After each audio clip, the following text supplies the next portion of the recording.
Good morning, everyone. Happy Monday, June 22nd, 2020. We're halfway through June and it's officially summer. So congratulations, we made it through the spring months. Now we get to enjoy the apocalypse through the hot summer months. Best of luck to all of us. Earlier this week, I had the opportunity to visit CHOP, the Capitol Hill Organized Protest, formerly known as CHAZ, a Capitol Hill Autonomous Zone, the section that the media sure seems to have an opinion about. And this again shows the tribalism we're in as a nation, as the liberal left will showcase this area as, see, this is a system of failure. And now we're seeing citizens trying to rise to the occasion to make a better system, where the conservative side says, wow, look at this chaos. Wow, this is not America. Blah, blah, blah, blah, blah, blah, blah, blah, blah. Well, the truth is, CHOP is an organized protest of people living in Capitol Hill that were sick of the broken system they were suffering under. And they want something different. And they're trying to create something in the meantime until that difference can be made in the city.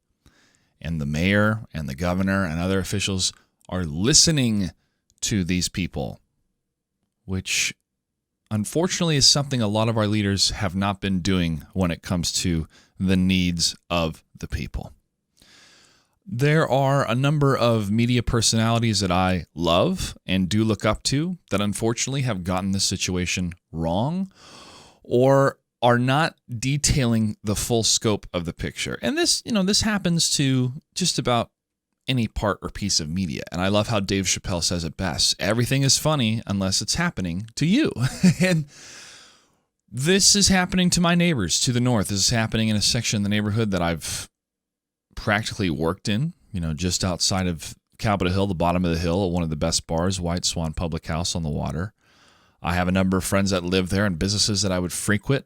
I even had friends of mine that were in town for Labor Day. Oh, wow. This is going 2 years ago now that I took to Capitol Hill. So this is a place that I know. And walking around and seeing it in its altered state, it was more of seeing the people that were there that I could either recognize or areas that I could recognize and how much of a difference there was. And the major difference is the cities being boarded up and the obstacles that were in the street. But the media people that I wanted to talk about, one's Joe Rogan, biggest podcast in the world. And I know his attitude is, I'm not a smart guy. I'm not a health professional. Don't come to me to get your news or medical advice from me. And yeah, warranted. Absolutely. There's a disclaimer for you. But when you're the most popular podcast in the world, with great power comes great responsibility. But the best way that Joe Rogan has showcased that power and responsibility is giving a platform to his friends. And the platform that Bill Burr had recently to promote his projects was great because he just spoke some truth to Mr. Joe Rogan. He said, Joe, listen, we're not going to sit here, you sitting in front of American flag, smoking your cigar, talking about if we should be wearing a mask or not. None of us have a medical degree. And that was a great dose of dissonance. Another individual that was on was Jocko Willenick, the Navy SEAL that is quite an inspiration when it comes to fitness and tackling the obstacles in front of you. Now, what he and Joe were talking about was, don't defund the police, but you need to add more funds and need more training. Yes, the cops need more training, but we need less tasks to call the cops for. When you call 911 and you talk to the person on the phone, you tell them what the emergency is so 911 knows which type of tool to send to you. If it's a medical emergency, boom, EMT. If there's a fire, bam, fire truck. If there is a crime, cop on the way, especially if it's a violent crime. If it's something else, if it's a mental illness or some sort of noise complaint, there's a number of categories that could fall to a local community official or a peace officer or some other type of program or position in the community that people could rely on, and not because that they have a gun, but they can provide a service to serve and protect the people. So you think about the role of cops and what they should be doing. And unfortunately, the amount of tasks society has laid upon their shoulders. We want to help police be better police. We want our communities to be better. We want a system that's better. So that's the core, the heart of what these people are fighting for, what this protest is about. But Mr. Willenick, I hear your argument and your advice to further train these police. Okay, I get it. But we need to de-escalate the police. They are not the military, and they should not be ramped up like the military. And another opinion I heard, again on Joe Rogan, was Brett Weinstein, who was a professor at Evergreen and was detailing some issues and concerns of this type of movement that could be rudderless or leaderless. And I hear that concern. It's one of the concerns I have for any type of new thing that's happening or an organized group of people trying to make a difference. Who's the leader?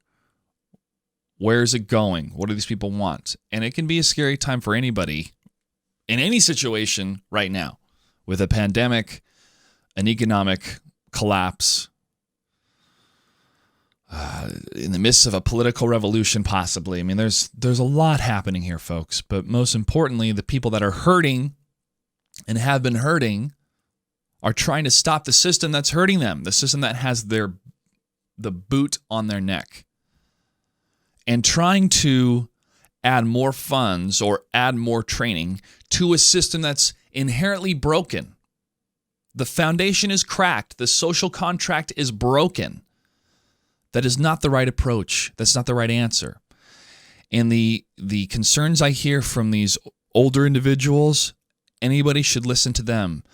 But what they haven't been doing, and what a lot of the media hasn't been doing, is listening to the people at CHOP. So here's my experience as a volunteer there. I showed up, walked through Cal Anderson Park, looked around, didn't take out my phone, didn't take any pictures or video. I'm not a tourist. I'm a neighbor. But as you went to Cal Anderson Park, you would see along the park all these different tents and stations, kind of like a concert. And each of the different tents had a task. One was snacks you could pick up. Another was a place to charge your phone. And these were, almost haphazard put together by the people with poster board and marker and a couple tables. But they have set up a place of permanence for each of these different stations for people to get items that they need. So as you walked around the park, you would see a number of people in tents, individuals enjoying the sun, having a good time, talking, other individuals walking through the park, no problem. And then as I looked to my left, you would see a row of homeless people in homeless tents, and I saw one homeless individual with a needle, sticking a needle in his arm and shooting up. Now, to me, that is not too crazy seeing, because I've been to a lot of American cities and I've seen some shit.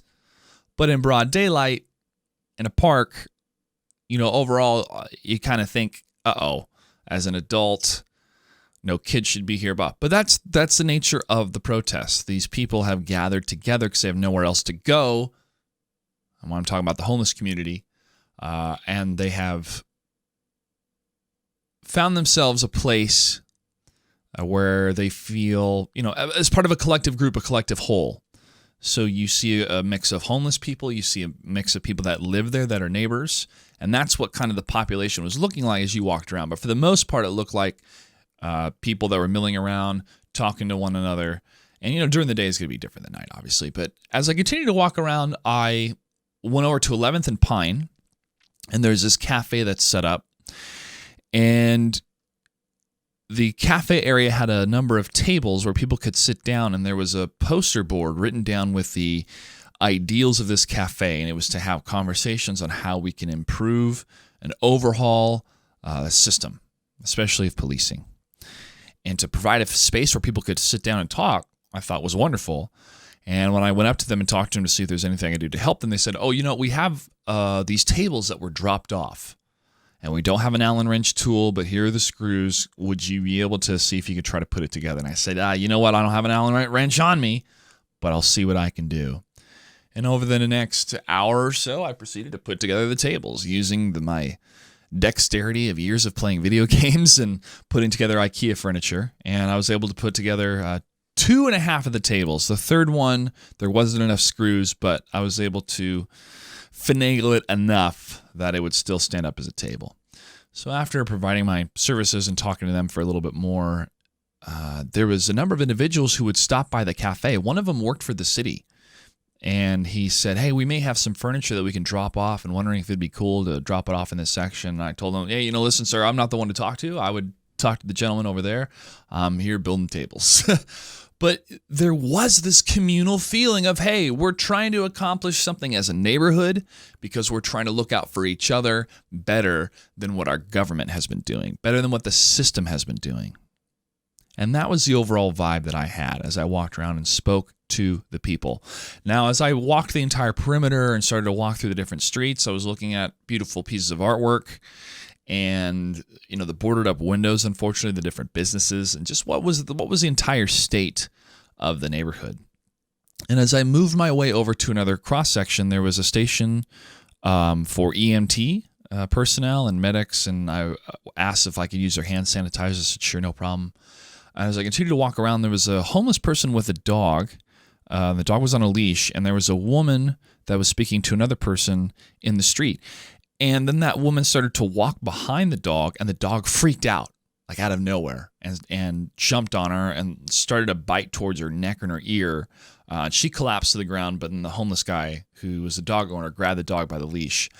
I ran towards them and put myself between the dog and the woman that was on the ground, while the EMTs, whose table I was at probably not 10 minutes before, ran over to the woman and immediately started to address her, said, ma'am, we're EMTs, we're here to help.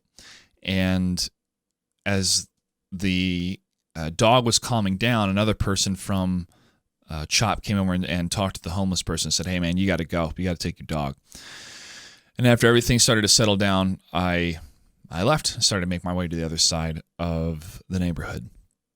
In that moment, you think about the critiques of those in the media saying, oh, it's leaderless, rudderless. What do they want? Where are they going to go? It's chaos. It's not chaos. It's people trying to figure out a better way to police and organize their community because the system that they were a part of broke. The social contract was broken by the police. Then a shooting happens early in the morning at 2 o'clock in the morning. One person is killed, another person critically injured. And here come the tweets. The floodgates open from all sorts of people going, see, this is what you get. Lack of police, chaos. Excuse me, folks. There was a shooting at my bus stop less than 10 blocks away from the police station that is closed down, shut down. And that happened at 4 o'clock in the afternoon. Do y'all remember that? It wasn't too long ago. I don't think more than 6 months ago. Maybe a little bit more since time feels differently now in this pandemic. But that shooting occurred with or without an organized protest or shutting down the police. Yes, crime is going to happen. You always have your assholes out there and your criminals.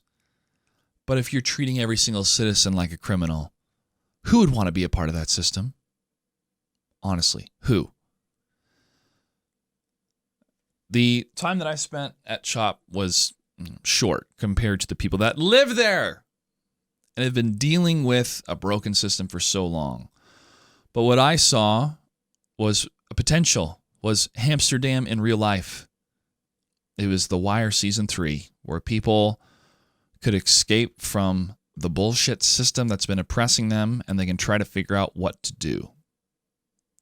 So I salute the ones that are seeking a better way for our society to function. But my heart also is hardened against those that like to ride this trending wave, take advantage of any shelter they can, and then shuffle off to whatever type of event they can grift and make more money. I didn't really see that when it comes to the people at CHOP. My voice is simply a neighbor and somebody who cares about my neighbors further to the north. Capitol Hill is not my neighborhood, but it is my neighborhood. So I hope that can give you a better glimpse of what CHOP was like. Having the EMTs so immediately there to help that woman showed me that there can be a better system where the people that actually live in the neighborhood are the ones that police the neighborhood, are the ones that can provide care to their neighbors, where if you need a doctor, you don't have to call a system that is going to charge you out the wazoo just to save your life, where the EMT that lives 4 blocks away can hustle right over. Folks, there's a better way to do things, and the people at Capitol Hill are trying to figure it out. So I thank the people out there that have provided critiques and different ideas, but you have got to listen. You've got to listen. And hopefully we can find an answer to this.